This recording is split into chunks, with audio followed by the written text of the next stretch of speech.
Bienvenue à tous et à toutes sur ce topo là sur la Révolution française. Déjà, pourquoi nous on fait le choix là, de parler ce soir de la Révolution française. Pour nous cette révolution c'est une révolution bourgeoise qui a des particularités spécifiques. C'est une révolution qui, par le rôle très important qu'ont joué les masses pauvres, a des caractéristiques inédites pour une révolution bourgeoise. Et cette intervention des masses, ça va lui donner un caractère unique, parce que jamais en fait une révolution bourgeoise ne sera aussi radicale et n'ira aussi loin, à part quelques exceptions près qui sont plus proches de nous historiquement, mais voilà. Et c'est la Révolution française qui va refermer l'ère des révolutions bourgeoises, et parce que la puissance et l'énergie des masses, elle entra bien trop la bourgeoisie. Et puis même aujourd'hui, la Révolution française, ça continue à être une référence dans bien des milieux. Dans les milieux populaires notamment, où on retient surtout le soulèvement des sans-culottes et la fin de la monarchie, mais aussi dans certains rangs des politiciens bourgeois, et notamment dans les courants de la gauche radicale, où on se réfère encore beaucoup à cette période, et surtout à la période la plus radicale de la Révolution, et où on entretient beaucoup de fantasmes sur la figure de Robespierre. Voilà, donc on va un peu discuter de tout ça, et déjà, pour poser un peu le contexte, au début de l'année 1789, la France c'est encore une monarchie absolue. Donc la société elle se divise en trois ordres, comme vous pouvez le voir là sur cette petite caricature, où vous avez deux ordres dominants qui sont le clergé et la noblesse, donc c'est eux qui dirigent toute la société, et qui sont portés là, c'est la représentation du tiers-état sur la caricature, et ça c'est en fait tout le reste de la société, et c'est à lui seul 97% quand même de la société française. En mai 1789, donc le roi de l'époque Louis XVI, que vous voyez là, prend la décision de convier les trois ordres à la réunion des États généraux du Royaume de France. Donc autant dire tout de suite que les États généraux, c'est pas ça qui sert à diriger la société. Et d'ailleurs, avant 1789, ces États généraux, ils n'ont pas été réunis depuis 175 ans. Mais là, la France, elle traverse une série de crises. Le pays, il se ruine petit à petit, et c'est le tiers-État qui paye tout, car la noblesse et le clergé sont exemptés d'impôts. Alors il y a des révoltes populaires, notamment paysannes, qui ont lieu, et ces États généraux, en fait, comme ils sont censés discuter de nouvelles réformes fiscales, ils vont faire naître beaucoup d'espoir parmi le tiers-État, dont en 1789, là, de nombreuses couches du tiers-État souffrent de la faim. Donc il y a une vive effervescence politique qui va se développer dans le tiers-État. Dans les campagnes, on tient absolument à se saisir des États généraux. On veut y voter, être le plus représenté possible et faire émerger des revendications. Et il y a des cahiers de doléances qui vont être remplis. Alors, pour le dire un peu, le tiers-État, c'est pas un ensemble uni. C'est en fait un terme fourre-tout dans lequel la noblesse et le clergé regroupent tout ce qui n'est pas eux. Mais au sein du tiers-État, il y a une partie plus aisée, plus cultivée, et c'est elle qui va prendre la tête de toute l'agitation. Et cette partie, c'est la bourgeoisie. Donc au sein du tiers-État, elle est extrêmement minoritaire, numériquement, la bourgeoisie. Mais il n'empêche qu'elle va s'appuyer sur la colère existante pour mettre en avant ses propres revendications. Alors c'est des revendications modérées, d'ordre démocratique, mais en fait c'est ça qui préoccupe les bourgeois depuis quelque temps, c'est comment exercer une partie du pouvoir politique. En fait, jusque-là, les bourgeois, ils faisaient une intégration au sein de la monarchie absolue. Les bourgeois, alors ils occupent plusieurs postes. Il y en a que c'est des marchands qui font fortune en montant des sociétés de prêt au roi. D'autres essayent de s'intégrer politiquement en choisissant des professions comme avocat, comme juriste, etc. Mais l'agitation populaire, c'est une aubaine pour bien des bourgeois qui vont l'utiliser pour tenter de se faire une plus grosse place dans la société. Le nombre des députés du tiers-État à la réunion des États généraux, il est égal à celui de la noblesse et du clergé. Cependant, ce n'est pas le nombre qui est pris en compte durant les votes, mais l'ordre d'appartenance. Donc la noblesse et le clergé sont sûrs d'être majoritaires parce qu'ils vont tout voter ensemble. Et durant toute la réunion, les députés du tiers-État vont être méprisés et leurs revendications balayées. Donc devant ça, les députés du tiers-État, ils vont refuser de se constituer en assemblée particulière, et ils vont appeler les autres ordres à se réunir en commun. Et donc ça, c'est la revendication d'une assemblée nationale. Vous voyez que le terme est encore d'actualité. Et à cette revendication, ils vont réussir à entraîner des membres du clergé. Donc ce sera plutôt des curés aux origines modestes et même quelques nobles. Donc ils vont se réunir dans une salle. Je change de slide. Voilà. Parce que vous voyez là, le serment du jeu de paume, en fait, c'est la salle où eux vont se réunir pour tenir leur réunion. Et c'est là qu'ils établissent le serment du jeu de paume, où ils disent qu'ils ne quitteront pas la salle tant qu'il n'y aura pas de constitution. Donc devant la tournure des événements, pour ne pas perdre le contrôle de la situation, le roi décide de réinviter les trois ordres à débattre ensemble, et donc les États généraux accouchent d'une assemblée nationale qui travaille sur le projet d'une constitution. Alors bon, les députés, ils ont beau être au jeu de paume, ils ne sont que tolérés entre les murs de Versailles, parce que le pouvoir, il n'a pas changé de main, et il est encore tout entier à la noblesse. Et d'ailleurs, le roi et les députés anti-tiers, ils étudient comment s'y prendre pour déloger par la force les députés du jeu de paume. Et ce qui va changer la donne, c'est l'intervention des masses. Donc le 12 juillet 1789, Louis XVI y renvoie son ministre des Finances Necker. Donc Necker, il était très apprécié, très populaire parmi les tiers-États, parce que notamment il voulait mener des réformes fiscales visant à imposer la noblesse et le clergé. Hein, vous voyez, c'était un peu le Zuckman de l'époque, quoi. Et son renvoi donc à ce ministre va entraîner de grosses émeutes les 12 et 13 juillet. Le peuple y descend dans la rue, se procure des armes et va viser les lieux de pouvoir. C'est cette situation qui va amener à la prise de la Bastille le 14 juillet 1789. Le niveau d'organisation des insurgés ne va cesser d'augmenter. La bourgeoisie, elle profite de la situation pour s'imposer politiquement et elle fait élire des représentants issus de ses rangs, notamment à la mairie de Paris, où elle va faire élire un certain Bailly.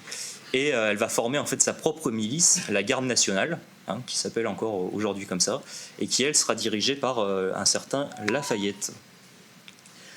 Pour faire contre-feu à ça, Louis XVI est contraint de réintégrer Necker, et le peuple va voir cette décision comme une victoire.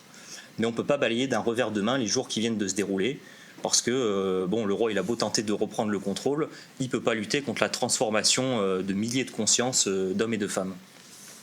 Alors les insurgés ils décident de rester en armes et ils vont créer des comités de surveillance pour contrôler les faits et gestes de la noblesse et du clergé.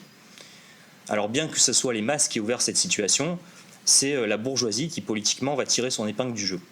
Et cela va être vrai durant l'entièreté des événements de la Révolution française. Car sans les masses, la Révolution française aurait été bien différente. La bourgeoisie va rester tout du long la partie la plus timorée du tiers-État, et même après la prise de la Bastille, la bourgeoisie elle ne songe pas encore à autre chose qu'à des compromis avec la noblesse et avec la monarchie. L'agitation populaire, elle ne va pas en rester là. À l'été 1789, les paysans vont entrer en scène et portés par l'ébullition politique, l'ensemble des campagnes va se lever. Donc c'est ce qu'on a appelé la Grande Peur, et c'est des centaines de milliers de paysans qui déclarent la guerre aux seigneurs féodaux. Il faut dire que en fait, les conditions de vie des paysans étaient devenues intenables. Ils étaient dans la misère absolue, réduits à une vie de mendiants ou même de voleurs pour se nourrir. Donc les châteaux des seigneurs vont être attaqués, brûlés, et devant cette grande atteinte à la propriété féodale, on se doute bien de l'état d'esprit de la noblesse et du clergé.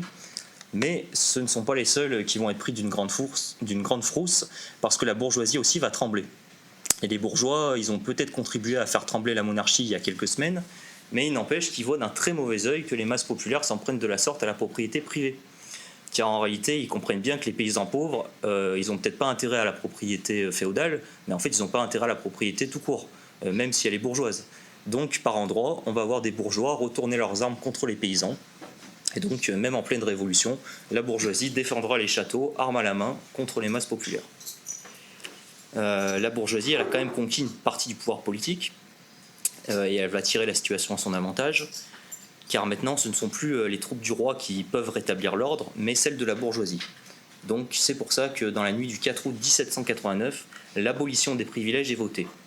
Donc, c'est tous les droits et tous les privilèges féodaux qui sont abolis. Et c'est une immense victoire pour la bourgeoisie, mais qui lui permet en même temps d'être présentée au peuple comme une victoire commune.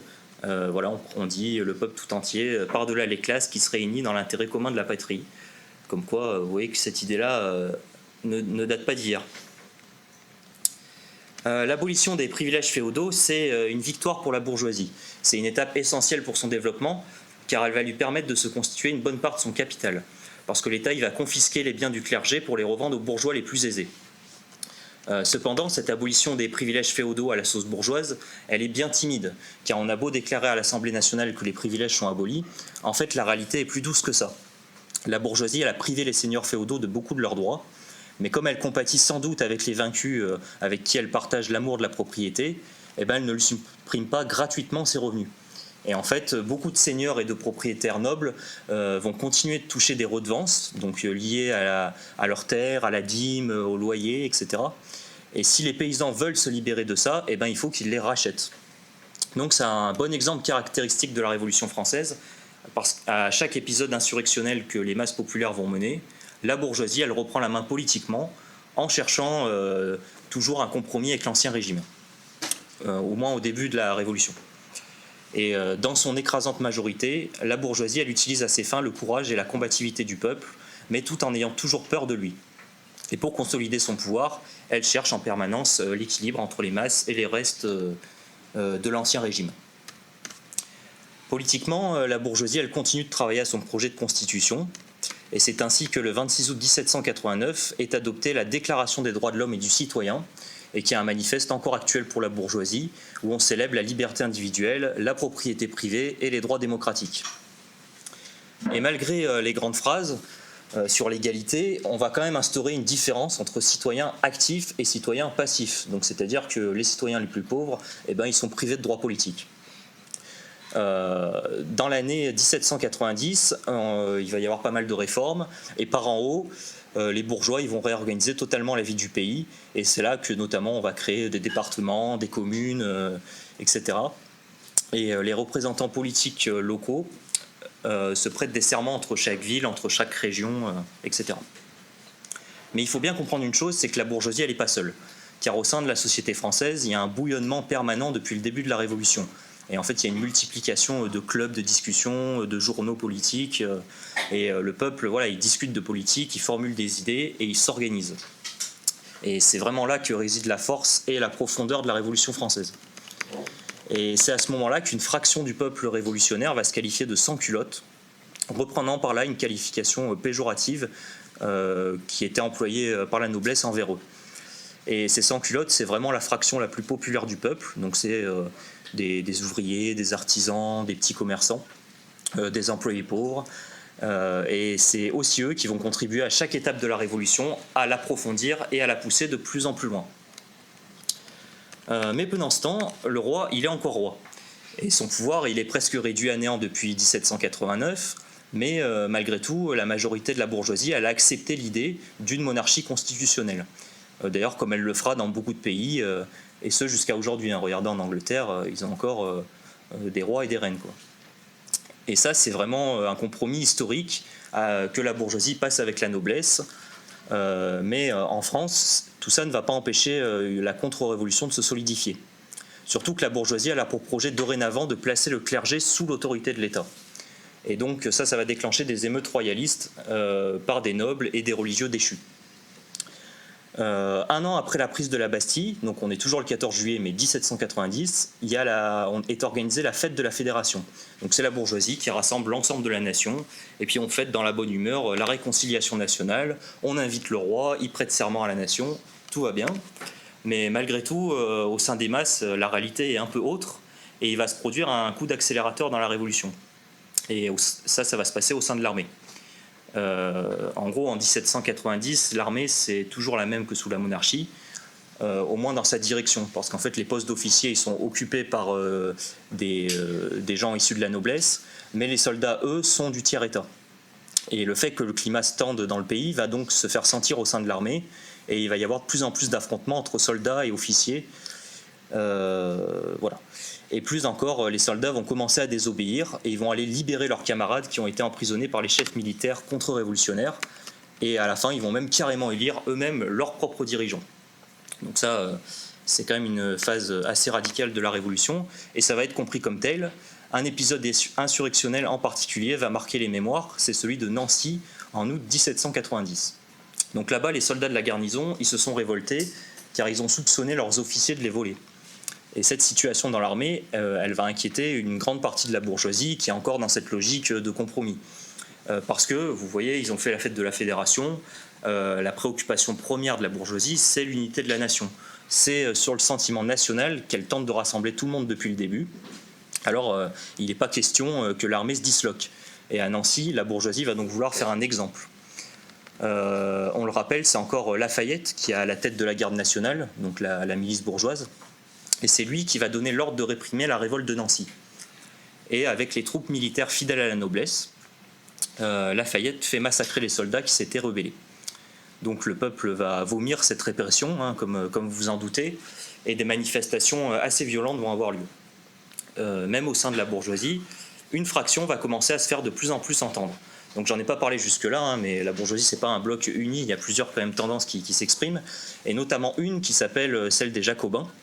Donc c'est une fraction à cette époque-là extrêmement minoritaire au sein de la bourgeoisie, mais c'est aussi la plus radicale.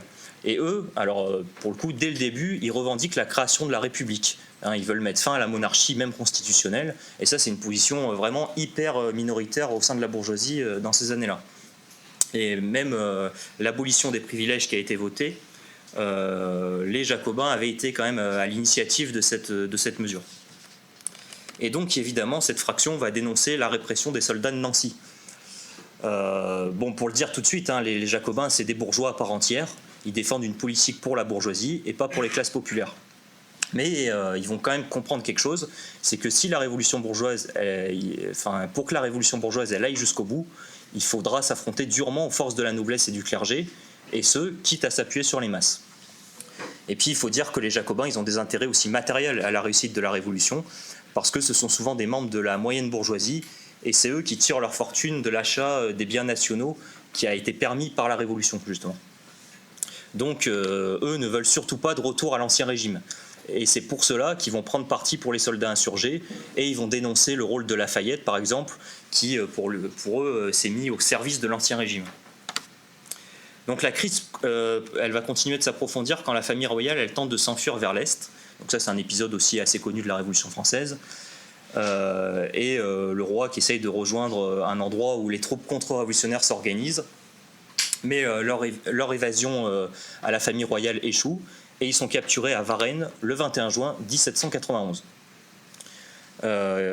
Bon, jusque-là, on va dire que la majorité de la bourgeoisie, elle avait plutôt réussi cette espèce de compromis avec la monarchie.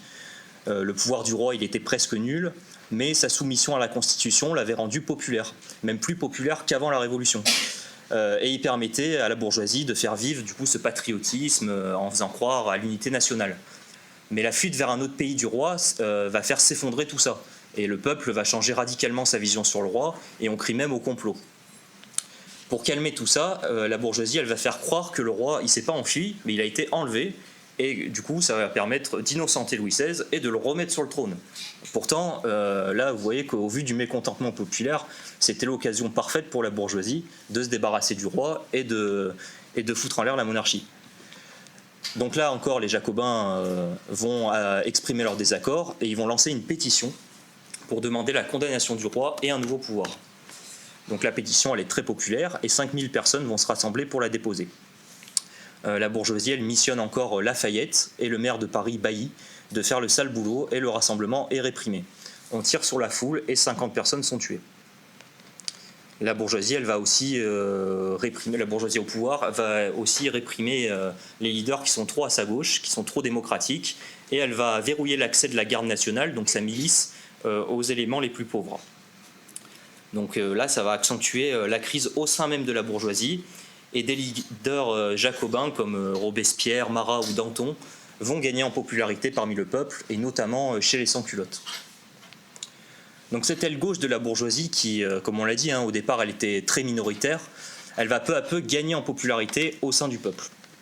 Et ce que veulent les Jacobins, c'est la poursuite de la Révolution, son approfondissement pour mettre définitivement fin aux survivances de l'Ancien Régime. En septembre 1791, un projet de constitution est enfin achevé. La constitution est votée et le roi lui prête serment. En même temps, cette constitution, elle n'acte pas la fin de la monarchie. La France, ça reste encore une monarchie constitutionnelle, mais elle reconnaît la nation comme supérieure à la figure du roi. Mais dans les faits, la figure du roi est intouchable, et on lui accorde un droit de veto sur tout. Il n'empêche que la bourgeoisie va quand même acter qu'une partie du pouvoir doit être détenue par les députés au sein de l'Assemblée. Donc c'est ainsi que sont organisées les premières élections législatives. La règle n'a pas changé, seuls les citoyens actifs, donc les plus riches, peuvent se porter candidats et ont le droit de vote. Donc ce n'est que la partie la plus aisée de la bourgeoisie qui va participer à ces élections. ce qui explique sans doute la forme de l'Assemblée. Donc vous voyez, là j'ai mis la composition de l'Assemblée à la suite de ces élections.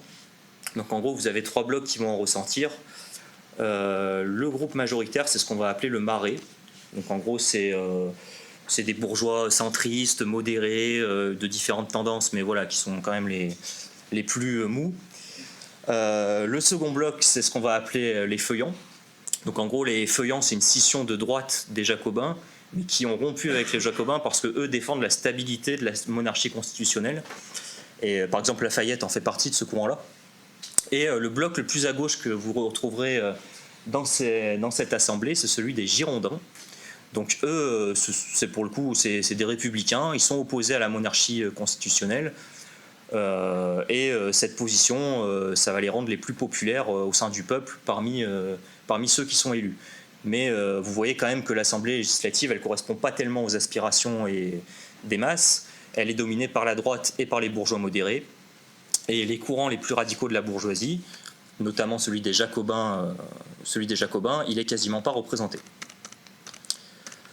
L'agitation au sein du peuple va continuer parce que la nourriture est trop chère et il n'est pas rare de voir les plus pauvres s'en prendre à ceux qui sont vus comme les accapareurs de denrées.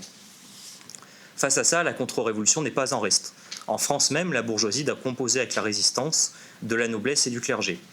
Car sur le terrain, même les réformes déjà votées passent mal. Et autour du pays, les ennemis de la Révolution s'organisent et demandent le soutien des monarchies d'Europe.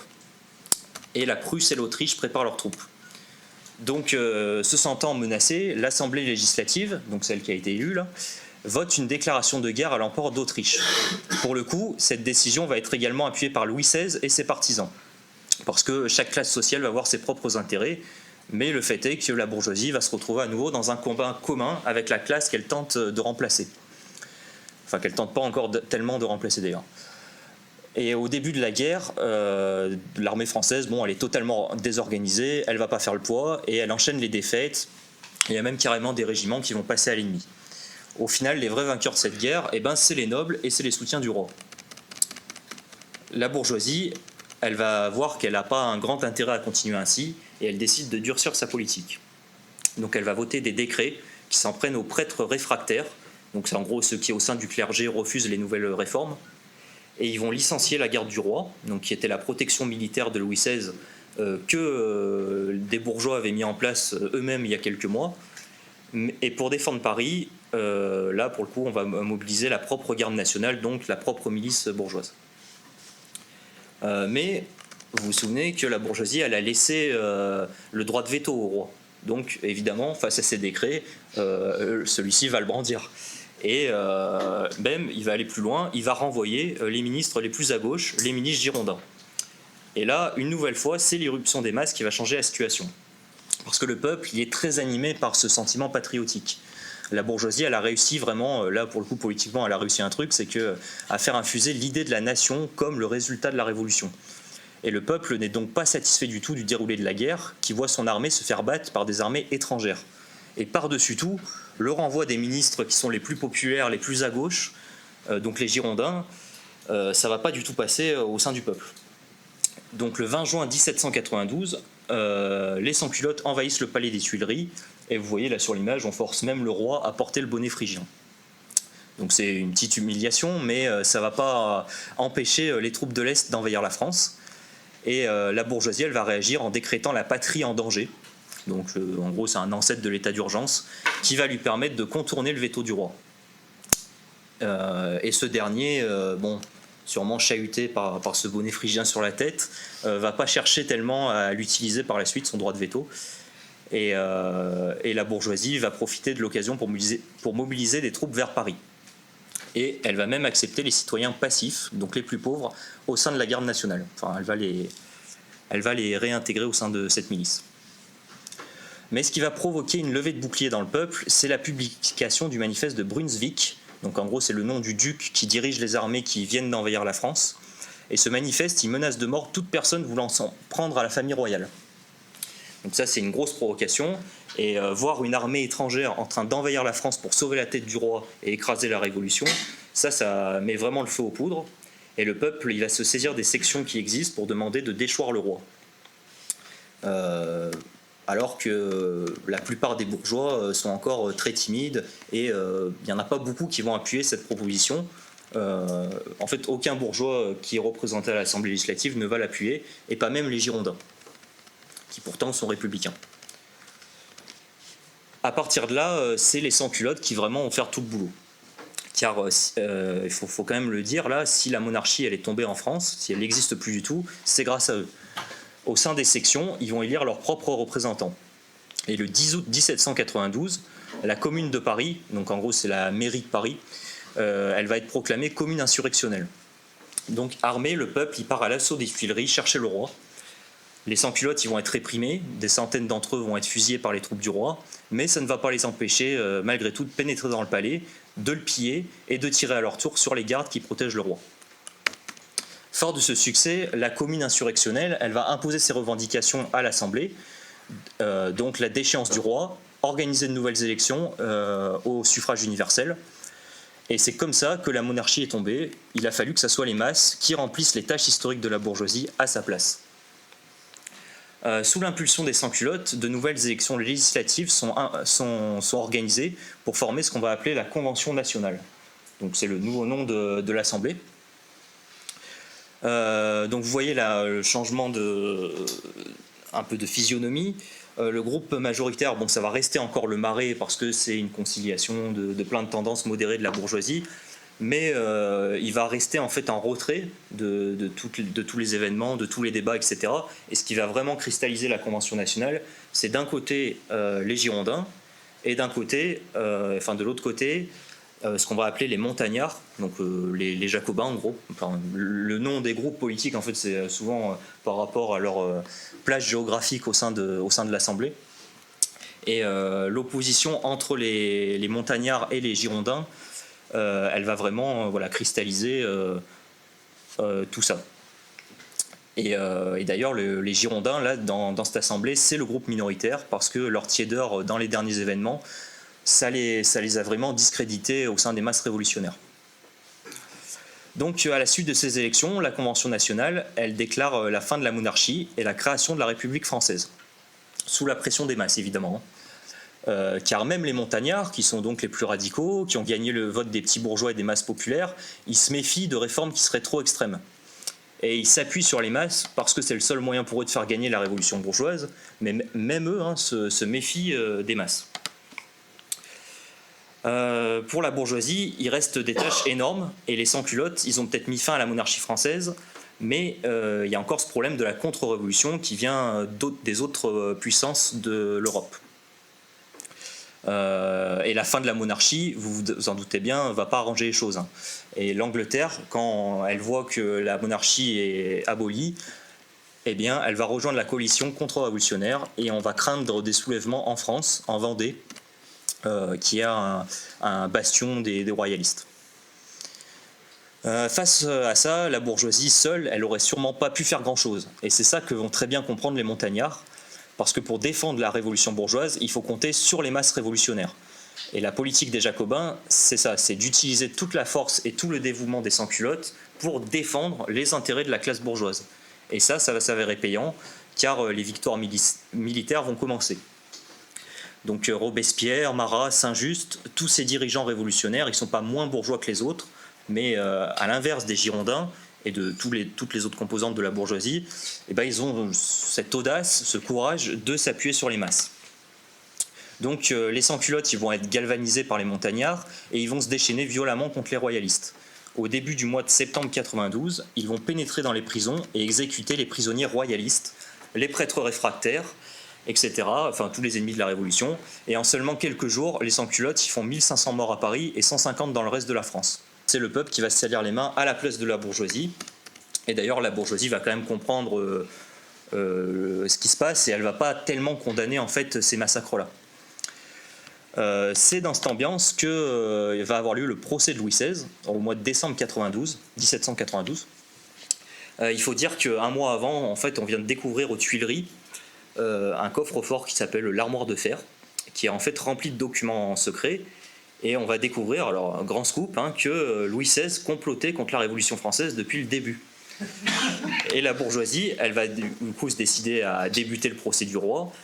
Bon, ça aussi, ça fait discussion dans la bourgeoisie, parce que Robespierre et les bourgeois les plus radicaux, eux, ils demandent carrément à exécuter le roi sans jugement. Mais ça, pour le coup, c'est vraiment le sentiment du peuple, quoi. Mais la bourgeoisie, dans sa majorité, va pas faire ce choix-là et préfère lui organiser un jugement qui sera dirigé par la Convention.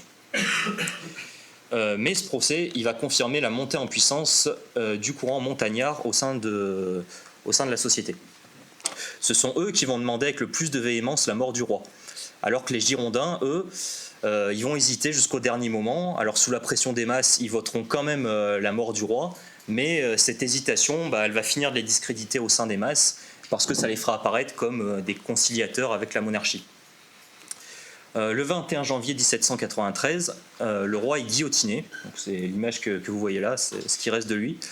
Et si sa décapitation se fait sous les applaudissements du peuple, cela va provoquer un véritable choc dans les rangs de la contre-révolution. Parce qu'il faut quand même imaginer qu'un peuple qui coupe la tête à son roi, c'est quand même un truc de ouf, quoi. L'idée, c'était même impensable il y a encore quelques années. Et c'est dire aussi la profondeur du processus révolutionnaire qui est en France. Donc la guerre, elle va repartir plus belle. Plusieurs États européens vont former la coalition contre la France révolutionnaire. Et en réponse, la France déclare la guerre au roi d'Angleterre, au gouverneur de Hollande et au roi d'Espagne. Pour former ces troupes, la bourgeoisie, elle va décider de recruter 300 000 hommes par tirage au sort. Mais cela ne va pas tellement passer, particulièrement au sein de la paysannerie. Et en Vendée, une armée blanche va se constituer en défense du clergé de la monarchie. Les Girondins, eux, ils vont s'user de plus en plus au pouvoir. Parce que les sans-culottes, eux, ils revendiquent du pain, des prix justes et des mesures à l'encontre des accapareurs de denrées et des ennemis de la Révolution. Et la politique des Girondins, qui est faite de compromis, elle ne permet pas de satisfaire les besoins vitaux du peuple, et ni d'assurer la défense du pays, donc de la Révolution. Donc fin mai et début juin 1793, de nouvelles journées d'insurrection vont éclater, et les sections populaires vont former un comité insurrectionnel. Et eux, ce qu'ils réclament, c'est la chute des Girondins, la limitation du prix du pain et la défense militaire de la Révolution. Les montagnards, ils vont s'appuyer sur cette insurrection pour chasser du pouvoir les Girondins et devenir hégémoniques, politiquement. Quelques mois auparavant, en gros, il y avait un comité de salut public qui avait été créé par les bourgeois. Et après les journées d'insurrection et la mise en minorité des Girondins, Robespierre, il va intégrer cet organe. Et le comité de salut public, ça va vraiment devenir l'outil avec lequel les montagnards vont exercer le pouvoir. Et c'est là que va commencer la phase la plus radicale de la Révolution française, donc celle qu'on nomme aujourd'hui la Terreur, parce que bon, voilà, c'est la période aussi la plus décriée, même par une grande partie de la bourgeoisie. Et il faut dire qu'en s'appuyant sur les masses pauvres mobilisées pour défendre la Révolution bourgeoise, les montagnards ont pris des risques. Mais pourtant, on pourrait demander aux bourgeois d'être un peu plus reconnaissants de l'audace de Robespierre, parce que c'est quand même cette politique qui a sauvé la tête de la révolution bourgeoise et qui a permis à la bourgeoisie de vraiment prendre le pouvoir et de le consolider. Et le calcul des montagnards, donc, c'est le suivant. C'est les masses pauvres, les sans-culottes, qui sont les plus mobilisés dans la conquête, dans la défense des conquêtes révolutionnaires. Donc les bourgeois de la montagne, ils veulent utiliser cette énergie révolutionnaire pour repousser la contre-révolution. Et là où la politique de la bande de Robespierre elle est encore plus audacieuse, c'est qu'il va également utiliser les masses contre la bourgeoisie elle-même, contre les fractions les plus timorées de la bourgeoisie. Mais en fait, en faisant ça, ces fractions de la bourgeoisie, ça représente une entrave au développement historique de leur propre classe sociale.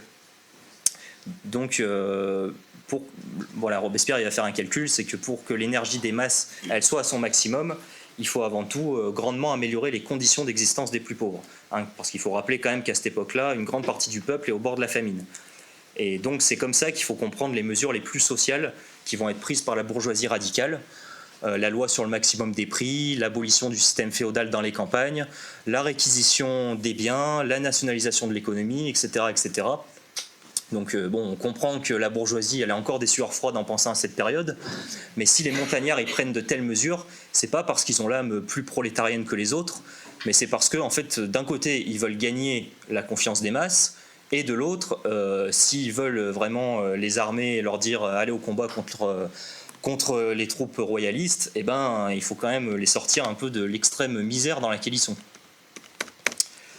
En juillet 1793, un des principaux dirigeants jacobins va être assassiné, donc c'est Jean-Paul Marat, que vous voyez là en mauvais état, et qui est assassiné par une jeune femme qui est issue des rangs de la noblesse. Mais Marat, c'est historiquement un des leaders politiques qui appartient au courant montagnard et qui est vraiment un des plus radicaux de ce mouvement-là. Et cette radicalité lui avait fait acquérir une grande popularité parmi les sans-culottes, et on l'appelait même l'ami du peuple, en référence au nom de son journal, mais c'est dire. Et sa mort va contribuer à faire exploser l'agitation révolutionnaire et permettre aux montagnards une radicalisation de leur politique à l'encontre des ennemis de la Révolution. Ils feront même voter par la suite une loi sur les suspects, qui en gros permet de condamner toute personne s'en prenant à la Révolution. Donc c'est ainsi que les tribunaux révolutionnaires, dirigés par les montagnards mais sous la pression des sans-culottes, vont condamner à mort des milliers de nobles, de prêtres réfractaires, mais également de simples citoyens qui sont hostiles à la Révolution ou juste qui sont trop modérés. Et même dans les rangs de la bourgeoisie, des têtes vont tomber, au sens propre. Cette politique va s'avérer payante car les troupes contre-révolutionnaires vont être repoussées par les armées sans culottes. Et au sein du pays, la terreur porte bien son nom car elle met au pas les ennemis de la République bourgeoise et autant qu'elle effraie la bourgeoisie modérée. Donc c'est les masses qui permettent à la bourgeoisie de se sauver. Mais radicaliser et donner du pouvoir aux masses pauvres n'est pas sans risque pour la bourgeoisie, et y compris pour la bourgeoisie radicale. Et au sein des sans-culottes, on va voir des courants révolutionnaires émerger, des courants qui veulent continuer toujours plus loin la révolution. Et à ce moment-là, même des bourgeois radicaux comme Robespierre, c'est là qu'on voit un peu leur vraie nature, c'est qu'ils ne veulent pas autre chose que le retour à l'ordre.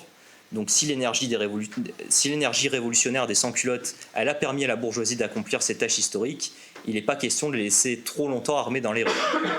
Parce que y a un truc quand même un peu important à comprendre, c'est que durant la période de la terreur, les montagnards et Robespierre, c'est pas des défenseurs de l'auto-organisation des masses. Et jamais ils ne conçoivent l'énergie populaire, l'énergie des masses, que comme autre chose qu'un moyen de consolidation de la révolution bourgeoise et de l'appareil d'État de la bourgeoisie.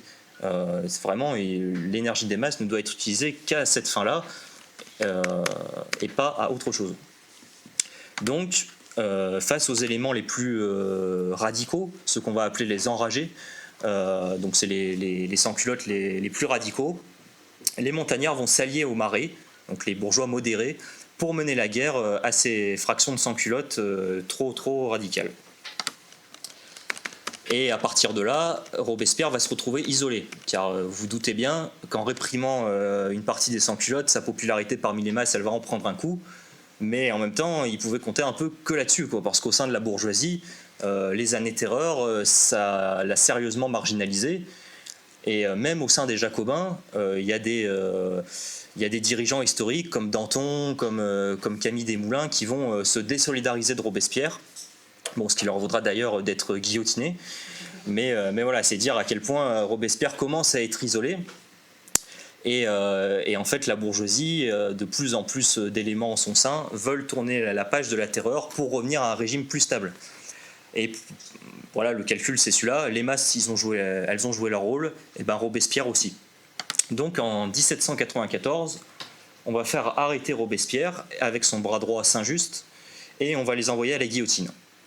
Et en les exécutant, les bourgeois modérés espèrent bien faire oublier une période qui l'a grandement effrayé. Et ce, jusqu'à aujourd'hui quand même. Si on présente la terreur comme une période de barbarie et Robespierre comme un tyran sanguinaire, c'est surtout pour faire oublier le rôle qu'ont joué les masses dans cette période. Et que c'est ce rôle déterminant des masses qui a permis à la bourgeoisie de se maintenir au pouvoir. Et d'ailleurs, soit dit en passant, les crimes de la terreur, ils restent bien moindres comparés aux autres massacres que la bourgeoisie elle va organiser par la suite de son règne. Par exemple, la Commune de Paris, en beaucoup moins de temps, elle fera un nombre de morts beaucoup plus conséquent. Donc cette période de la chute de Robespierre et de la fin de la terreur, c'est ce qu'on nomme thermidor. Donc c'est un terme que même Trotsky utilisera après pour parler de la prise du pouvoir en Union soviétique par la bureaucratie stalinienne, mais voilà, parenthèse refermée.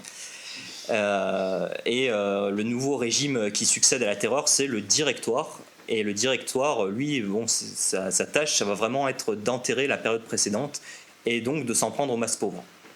Donc les mesures les plus sociales que Robespierre avait prises, c'est terminé, le maximum des prix, c'est aboli, et les éléments les plus révolutionnaires du peuple vont être sérieusement réprimés.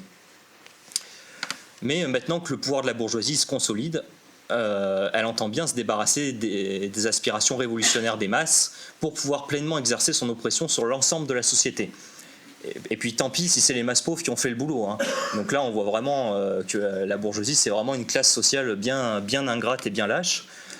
Et ce que cherche la bourgeoisie thermidorienne, comme on l'appelle, c'est la stabilité de son régime. Donc, plus question de s'appuyer sur les sans-culottes, on remet la distinction entre les citoyens actifs et les citoyens passifs, et il faut qu'elle se... Mais il reste quand même un petit problème, c'est qu'il faut qu'elle se protège des dangers de la contre-révolution. Donc, les Jacobins, ils avaient fait le choix de s'appuyer sur les masses pour ça. Là, la bourgeoisie thermidorienne, elle ne peut plus et elle ne veut plus faire ce choix-là. Donc, il lui reste un seul corps sur lequel s'appuyer, c'est celui de l'armée. Et il y a un certain Bonaparte qui, lui, est issu à la base des rangs jacobins et qui, sous le Directoire, est un général militaire qui va diriger des troupes pour écraser des révoltes de royalistes. Mais au sein des masses, on ne peut pas effacer d'un seul coup les années qui viennent de s'écouler. Parce qu'il faut se rendre compte que des millions de femmes et d'hommes ont été transformés par la Révolution. Ils ont fait tomber la monarchie et ils ont fait trembler leurs ennemis, les armes à la main. Et puis il y a vraiment une habitude au sein des masses de faire de la politique, de s'organiser à la base. Il y a un nouveau courant politique qui va commencer à émerger. C'est celui de Gracchus Babeuf. Donc Babeuf, c'est un révolutionnaire dont les idées vont particulièrement gagner en popularité chez les sans-culottes. Lui, en gros, il condamne Thermidor et il veut aller plus loin, encore plus loin que la politique jacobine. Son mouvement, c'est la conjuration des égaux. Et lui, il revendique notamment l'abolition de la propriété privée. Donc vous imaginez qu'à cette période-là, c'est extrêmement révolutionnaire, qui serait pour lui la seule mesure à même de rendre l'ensemble des citoyens libérés de toute oppression. Et cet avant-gardisme politique, il fera même dire à Marx et Engels que Babeuf est un précurseur du communisme. Des ouvriers et des soldats vont s'organiser autour des idées de Babeuf, et en 1796, il y aura même une tentative d'insurrection pour renverser le Directoire. Mais la répression bourgeoise va être assez féroce, et Babeuf sera guillotiné, hein, encore un, en 97. Mais tandis que la bourgeoisie continue de gouverner contre les masses, la contre-révolution reprend du terrain. Et sous le Directoire, de plus en plus de royalistes vont reprendre une place dans les institutions à la suite de victoires électorales. Et c'est dans ce contexte que va survenir en 1799 le coup d'État de Napoléon Bonaparte. Donc on a tendance à dire en fait que cet événement il marque la fin de la Révolution française, mais c'est vrai en partie, mais un peu plus subtil que ça, quoi. Parce que si Napoléon il renverse le Directoire, c'est parce qu'il voit qu'il y a une faille, quoi, que la bourgeoisie elle est incapable de résoudre la crise. Et que le parlementarisme bourgeois, il permet même aux ennemis de la Révolution de revenir sur le devant de la scène, de reprendre une place dans les institutions. Et quelque part, avec son coup d'État, Napoléon, il va terminer la Révolution. En menant des guerres, il va en fait défendre et étendre les acquis de la Révolution dans toute l'Europe. Hein, les guerres napoléoniennes, en fait, c'est quand même un peu comme ça qu'il faut le comprendre. C'est que, oui, certes, il marque la fin de la Révolution en France, mais quand même, il va la défendre et l'étendre dans toute l'Europe. Et c'est ça qui fera dire aux nobles, et on peut leur faire confiance là-dessus, sur leur jugement politique, qu'ils le qualifieront de Robespierre à cheval. Voilà, le Robespierre à cheval. Et Napoléon, il mettra en place deux régimes politiques, donc le consulat, puis l'Empire. Donc c'est des régimes autoritaires, hein, mais qui vont consolider sérieusement le pouvoir de la bourgeoisie, et ce, jusqu'à aujourd'hui. Donc, en guise de conclusion, hein, si la bourgeoisie elle s'est maintenue au pouvoir jusqu'à aujourd'hui, elle ne vaut pas vraiment mieux que la noblesse. Parce qu'au fond, aujourd'hui, c'est elle la nouvelle classe parasitaire. Et en 1789, le règne de la noblesse s'est terminé car cette classe sociale, elle consentait même plus au moindre effort, quand bien même les masses sombraient dans la famine, elle ne voulait pas payer un seul impôt de plus.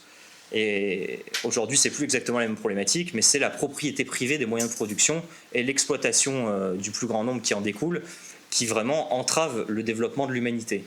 Et nous, ce qu'on dit, c'est que pour développer un stade supérieur à toute l'humanité, eh ben, ça sera au tour maintenant de la classe ouvrière d'accomplir ses propres tâches historiques. Et je m'arrêterai là.